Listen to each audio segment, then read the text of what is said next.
Hey guys, Assalamualaikum. Welcome back to another brand new video. Last ভিডিওতে আমি এই বাইকের ফুল রিভিউ দিয়েছিলাম। তো এখানে অনেকেই বলছিলাম যে এই বাইকের কিছু গুড সাইড এবং ব্যাড সাইড নিয়ে কথা বলতে। তো আজকে আমি এই বাইকের কিছু ব্যাড সাইড নিয়ে কথা বলবো। তো বেশি কথা না বলি, তো চলুন ভিডিওটি শুরু করা যাক।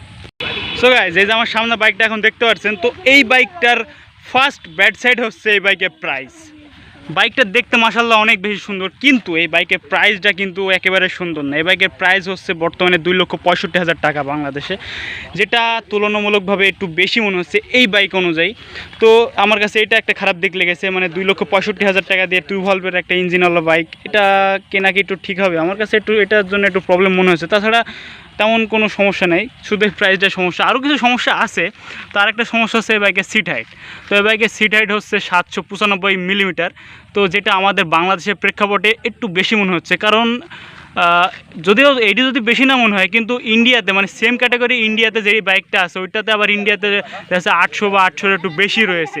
বাংলাদেশে আবার বলা হয়েছে 795 মিলিমিটার।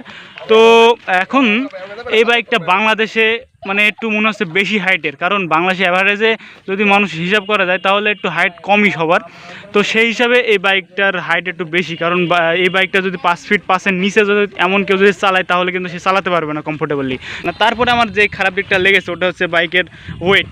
এই বাইকের ওয়েট হচ্ছে 154 কেজি, যা একটু বেশি। কারণ কি, এই বাইকটা হচ্ছে 250 সিসি যেই N250 আছে ওইটার সেম বডি, শুধু ইঞ্জিনটা ছোটো দেওয়া হয়েছে, এই জন্য এই বাইকের ওয়েট বেশি। কিন্তু 160 সিসি অনুযায়ী এটা একটু বেশি মনে হয়েছে আমার কাছে। যদিও এটা 250 সিসির বডি, তবুও এই সিসি অনুযায়ী বাইকটার ওয়েট একটু বেশি, যা সচরাচর একটু শর্ট হাইট মানুষের একটু কষ্ট হয়ে যাবে বাইকটা ঘোরাতে বা চালাতে একটু কষ্ট হয়ে যেতে পারে। তারপরে এই বাইকটা আর একটা খারাপ দিক হচ্ছে সার্ভিস এবং স্পেয়ার পার্টস। কারণ এই বাইকটা বাংলাদেশে নতুন এসেছে, তো এই বাইকটা সার্ভিস এবং স্পেয়ার পার্ট একটু কম আমরা পেতে পারি। কারণ ঢাকার ভিতরে তেমন প্রবলেম যদি না হতে পারে, কিন্তু ঢাকার বাইরে একটু প্রবলেম হতে পারে। যেমন আমাদের এখানে সার্ভিসিংয়ের ক্ষেত্রে বেশি দক্ষ কর্মীরা নেই। এই বাইকটা তার উপর আবার এফআই ইঞ্জিনওয়ালা বাইক, তো এফআই ক্লিনারও আমাদের ঢাকার বাইরে ম্যাক্সিমাম জায়গাতে অ্যাভেলেবেল নাই।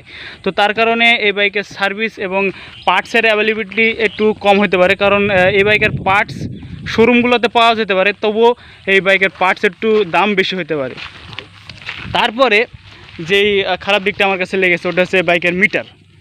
এই বাইকের মিটারটা যদি সেমি ডিজিটাল না করে ফুল ডিজিটাল করতো তাহলে আর একটু বেশি ভালো হতো।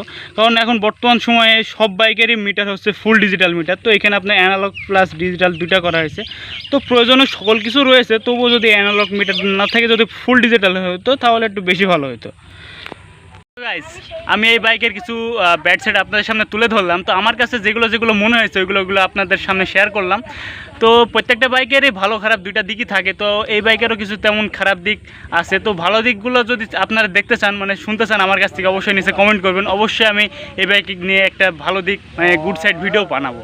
তো আজকে ছিল এই ভিডিওটা এই পর্যন্ত। যদি ভিডিও ভালো লাগে অবশ্যই লাইক করবেন, চ্যানেল নতুন হলে অবশ্যই সাবস্ক্রাইব করবেন, অ্যান্ড পরবর্তীতে কোন বাইক নিয়ে ভিডিও চান অবশ্যই নিচে কমেন্টে জানিয়ে দেবেন। তো আজকে এই পর্যন্তই, টাটা।